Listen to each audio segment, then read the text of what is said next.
အားလုံးပဲမင်္ဂလာပါခင်ဗျ။ဒီနေ့မြောက်ကိုပေးသွားမယ့်အကြောင်းအရာကတော့ဒီပြီးခဲ့တဲ့ထိုင်းနိုင်ငံမှာဧပြီလ3ရက်နေ့ကနေ4ရက်နေ့ထိကျင်းပပြုလုပ်ခဲ့တဲ့ Business ထိပ်သီးအစည်းအဝေးကိုနိုင်ငံတော်စီမံခန့်ခွဲရေးကောင်စီဥက္ကဋ္ဌနိုင်ငံတော်ဝန်ကြီးချုပ်ကိုယ်တိုင်တက်ရောက်ခဲ့တဲ့ပတ်သက်ပြီးတော့ကျွန်တော်ရဲ့အမြင်ကိုသုံးသပ်ပြရတာဖြစ်ပါတယ်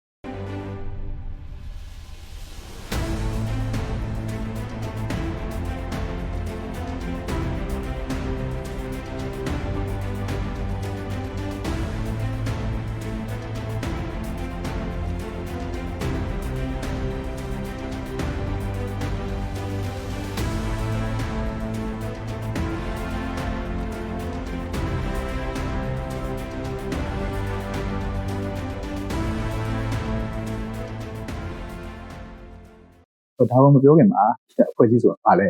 ဒီ business အဖွဲ့အစည်းရောဒါဘယ်လိုမျိုးပေါ်ပေါက်လာတယ်လဲဒီ business အဖွဲ့အစည်းမှာရောဒါဘယ်လိုမျိုးနိုင်ငံတွေပါတယ်လဲပေါ့ပြီးတော့ဒီ business ဒါဒီအစည်းအဝေးပေါ့လေဒါနိုင်ငံတော်ကြီးချုပ်ကိုလည်းတက်ရောက်တဲ့အခါမှာနိုင်ငံအတွက်ဒါဘယ်လိုမျိုးဒါအကျိုးအမြတ်ပေါ့လေရလာခဲ့တယ်ဆိုတော့ပတ်သက်ပြီးတော့ကျွန်တော်ရဲ့အမြင်ကိုသုံးသပ်ပြရတာဖြစ်ပါတယ်ဒီပထမဆုံးတစ်ချက်နဲ့ပေါ့လေဒါ business ဒါအဖွဲ့အစည်းဆိုတာဘာလဲဆိုပြီးကျန်တဲ့ပေါ့လေနားလည်အောင်ပြောမယ်ဆိုလို့ရှိရင်ဒေတာအတွင်းအကျိုးရှိစေဖို့အတွက်စီးပွားရေးလူမှုရေးသိပ္ပံနဲ့နည်းပညာအန္တရာယ်မှာဒီတက်ကြွစွာပေါ့လေပူးပေါင်းဆောင်ရွက်ရင်းနဲ့ဒါအပြန်အလှန်ကူညီပေးရတဲ့အတွက်ဖွဲ့စည်းထားတဲ့အဖွဲ့အစည်းတစ်ခုဖြစ်တယ်လို့ဒါပြောရမှာဖြစ်ပါတယ်ဒီ business အဖွဲ့အစည်းပေါ့လေဒါဘယ်လိုမျိုးပေါ်ပေါက်လာလဲဆိုလို့ရှိရင်ဒီထိုင်းနိုင်ငံနဲ့ပေါ့လေသူတို့ရဲ့ဒီနောက်နိုင်ငံမှာရှိတဲ့ဒီနိုင်ငံတွေနဲ့စီးပွားရေးရပေါ့ဒါပို့ပြီးတော့တိုးချဲ့ကျင်တာဖြစ်တဲ့အတွက်ကြောင့်မို့လို့ဒါဒီ low west policy ဒါကိုကျင့်သုံးတာဖြစ်တယ်ဆိုတော့ဒီအဲ့လိုပဲဒီအိန္ဒိယနိုင်ငံနဲ့လည်းဒါသူတို့ရဲ့ဒီအရှေ့ဘက်မှာရှိတဲ့နိုင်ငံတွေနဲ့ပေါ့လေဒါစီးပွားရေးအရာဒါပို့ပြီးတော့ချစ်တွင်လာကြတာဖြစ်တဲ့အတွက်ကြောင့်မို့လို့ဒီ low east policy ဒါပို့တော့ဒီ art east policy လို့ပေါ့လေဒီ policy ကိုကျင့်သုံးတယ်အဲ့ဒီ policy နဲ့ပို့ပေါ့လေဒါပူးပေါင်းထားတဲ့ချက်လက်ကနေဖက်ပေါ်လာတဲ့အဖွဲ့အစည်းတစ်ခုဖြစ်တယ်လို့ဒါအကြံဉာဏ်ဒါမှတ်ယူလို့ရတာပဲဖြစ်တယ်ဆိုတော့ဒီ business အဖွဲ့အစည်းမှာပေါ့လေဒါဒီဘယ်လိုမျိုးနိုင်ငံတွေပါလို့ဆိုလို့ရှိရင်တော့အာဆီယံဆိုလို့ရှိရင်ဒီထိုင်းနဲ့မြန်မာဒါပါဝင်တာဖြစ်ပြီးတော့ဒီတောင်အာရှဒေသဒါပူးပေါင်းဆောင်ရွက်ရေးဖွဲ့ဝင်နိုင်ငံတွေဖြစ်တဲ့ဒီအိန္ဒိယဘင်္ဂလားဒေ့ရှ်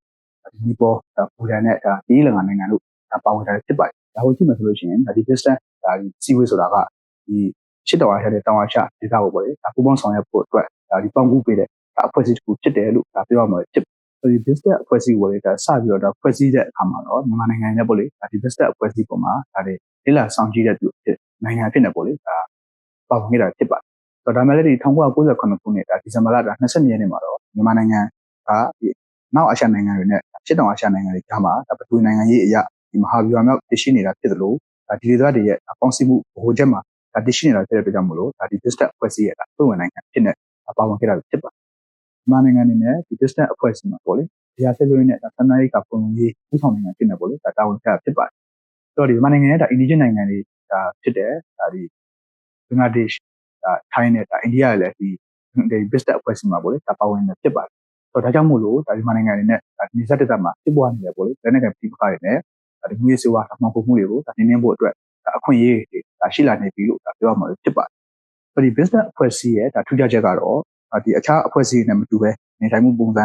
ကိုယ်ကိုယ်ယုံကြည်မှုဘာသာစကားယဉ်ကျေးမှုဆိုတဲ့ဒီမတူကွဲပြားကြတဲ့နိုင်ငံတွေနဲ့ဖွဲ့စည်းတည်ထောင်တာဖြစ်တဲ့အတွက်ကြောင့်မို့လို့အဖွဲ့ဝင်နိုင်ငံတွေအားလုံးကလည်းဒါဒေသအတွင်းအကျိုးရှိစေမဲ့စီးပွားရေးလူမှုရေးသိပ္ပံနဲ့နည်းပညာကဏ္ဍတွေမှာဒါတက်ကြွစွာပူးပေါင်းဆောင်ရွက်ရင်းနဲ့ဒါပြန်လည်အကူအညီပေးရေးတို့အတွက်ဒါဖွဲ့စည်းထားတာပဲဖြစ်ပါတယ်ဒါပေမဲ့လည်းဒါပထဝီနိုင်ငံရေးအခြေအနေတွေနိုင်ငံတက်ကျော်အကြမ်းဖက်မှုတွေလက်နက်နဲ့မူရေးဆိုးမှောင်ခိုမှုတွေဘင်္ဂလားပင်လယ်ကိုနဲ့ဒါကပ်ပလီပင်လယ်တို့တောင်တမျိုးကြမဟုတ်တဲ့လူမျိုးရေးဆိုင်ရာထိချောက်မှုတွေဒါဖြစ်လာနိုင်တဲ့အတွက်ပင်လယ်ရေးကြောင်းဆိုင်ရာလူမျိုးရေးကိစ္စရပ်တွေပြင်ဒေသအတွင်းသဘာဝပတ်ဝန်းကျင်နဲ့ဓာတုဥတုတောင်းလဲမှုကိုလည်းဒါထည့်သွင်းစဉ်းစားလာကြပြီးဖြစ်ပါတယ်ဒါကတော့ဒီ business အဖွဲ့အစည်းနဲ့ပတ်သက်တဲ့ပေါ့လေဒါအကြောင်းအရာကိုဒါကျွန်တော်အနေနဲ့ဒါပြပြသွားတာဖြစ်ပါတယ်ဒါအပြင်ဒီ business ထိပ်သီးဒါအစည်းအဝေးကိုပေါ့လေဒါနိုင်ငံတော်ဝန်ကြီးချုပ်ကိုယ်တိုင်တက်ရောက်ခံနဲ့ပတ်သက်ပြီးတော့ကြည့်မယ်ဆိုလို့ရှိရင်ဒါနိုင်ငံတော်ဝန်ကြီးချုပ်ကပေါ့လေဒါပထမဆုံးအနေနဲ့ဒီထိုင်းနိုင်ငံဝန်ကြီးချုပ်နဲ့ဒါတွေ့ရပေါ့အဲ့ဒီနောက်မှာပဲဒါမကြခင်မှာပဲဒါထိုင်းနိုင်ငံရဲ့ဒါကေဆယ်ရေးအဖွဲ့တွေကမြန်မာနိုင်ငံကိုရောက်ရှိလာကြတာဖြစ်ပါတယ်ပြီးရင်တော့ဒီနိုင်ငံတော်ဝန်ကြီးချုပ်ကဒါဘူတန်နိုင်ငံရဲ့ဝန်ကြီးချုပ်နဲ့တွေ့ရပေါ့လေအဲ့နောက်မှာဒီဘူတန်နိုင်ငံရဲ့ဒါစေကူတာရဲ့အဖွဲ့ပေါ့လေရောက်ရှိလာခဲ့ကြတာဖြစ်တယ်ပြီးရင်တော့ဒီနိုင်ငံတော်ဝန်ကြီးချုပ်ကဒါအိန္ဒိယနိုင်ငံရဲ့ဝန်ကြီးချုပ်ဒါမိုဒီနဲ့တွေ့ရပေါ့လေဆိုတော့ဒီအဲ့ချိန်မှာလည်းအိန္ဒိယနိုင်ငံဝန်ကြီးချုပ်ဒါမိုဒီကအခုဖြစ်နေတဲ့ငလင်းဘေးအတွက်ပေါ့လေဒါပို့ပြီးတော့ဒါဒီကူညီပံ့ပိုးပေးသွားမယ်ဆိုပြီးတော့တတိပေးထားခဲ့တာဖြစ်ပါတယ်ဆိုတော့လက်ရှိမှာလည်းဒါအိန္ဒိယနိုင်ငံရဲ့ဒါရှာဖွေကေဆယ်ရေးအဖွဲ့ဒါစေကူတာရဲ့အဖွဲ့နဲ့လူသားချင်းစာနာထောက်ထားမှုပစ္စည်းဒါ442တန်ကိုလည်းရရှိထားပြီးဖြစ်ပါတယ်ဒါအပြင်ဒါနိုင်ငံတော်ဝန်ကြီးချုပ်အနေနဲ့ဒါဒေသအတွင်းဒါပြောင်းလဲလာတဲ့ဓာတုတူကိုဒါသတိထားနိုင်ဖို့ ဘာပတ်ဝန်းကျင်နဲ့ရာသီဥတုပြောင်းလဲမှုဆိုင်ရာအကြောင်းကိုလည်းဆွေးနွေးနိုင်ခဲ့တာဖြစ်ပါတယ်။နိုင်ငံတော်ဝန်ကြီးချုပ်နဲ့ဆွေးနွေးမှုရလဒ်အဖြစ်ပေါ့လေဒါ Bin Step မှာငလျင်နဲ့ပတ်သက်ပြီးတော့ကျူတင်သတိပေးဆောင်ရွက်နိုင်ဖို့ငလျင်သတိပေးစင်တာတစ်ခုတိစောက်ဖို့ကိုလည်းသဘောတူညီမှုရရှိခဲ့တာဖြစ်ပါတယ်။နိုင်ငံတော်ဝန်ကြီးချုပ်ရဲ့Bin Step ခီးစဉ်မှာညာဆက်ကရဲ့နိုင်ငံရဲ့အရွေးတစ်ခုလို့ပြောရမယ်။ရွေးကောက်ပွဲတရက်ပေါ့လေကျင်းပဖို့အတွက်ကိုလည်းနိုင်ငံတကာခေါင်းဆောင်တွေကိုတင်းစကားပါနိုင်ခဲ့တာဖြစ်ပါတယ်။ဒါကြောင့်မို့လို့နိုင်ငံတော်ဝန်ကြီးချုပ်ရဲ့အခုခီးစဉ်ကပေါ့မြန်မာနိုင်ငံအတွက်အောင်မြင်တဲ့ခီးစဉ်တစ်ခု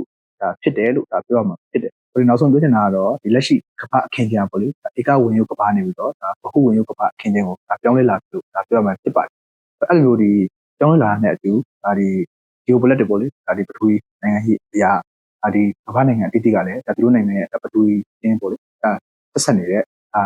နိုင်ငံပေါ့လေဒေသနဲ့ဒေသတွင်းနိုင်ငံတွေနဲ့ပူးပေါင်းပြီးတော့ဒေသနဲ့နိုင်ငံတွေမှာရှိရတာပြည်သူလူထုရဲ့အကျိုးစီးပွားအတွက်ပို့ပြီးတော့ကြိုးပမ်းလုပ်ဆောင်လာတာကိုတွေ့ရတယ်။ထို့တူပဲဒီမြန်မာနိုင်ငံကလည်းမြန်မာနိုင်ငံရဲ့ဒီခါရဘာပြောမှတရှိနေတယ်ဒီနိုင်ငံရဲ့ဒီနေရာကိုအကျိုးရှိရှိအသုံးချနိုင်မှာလို့ရှိရင်တော့ဒီအခုငလျင်ဘဲကိုအေးမှာပေါ့လေဒါကိစ္စရေးလုပ်ငန်းတွေအပြင်လူတောင်ရေးလုပ်ငန်းတွေအပြင်ဒေသနဲ့ဒေသအတွင်းဖွံ့ဖြိုးတိုးတက်ရေးမှာရောအခုနိုင်ငံဖွံ့ဖြိုးတိုးတက်ရေးမှာရောမျက်စံနဲ့အကောင့်တွေကိုဆောင်ရွက်လာနိုင်နိုင်မယ်လို့ကျွန်တော်တို့အနေနဲ့သုံးသပ်မိပါတယ်အားလုံးကိုကျေးဇူးတင်ပါတယ်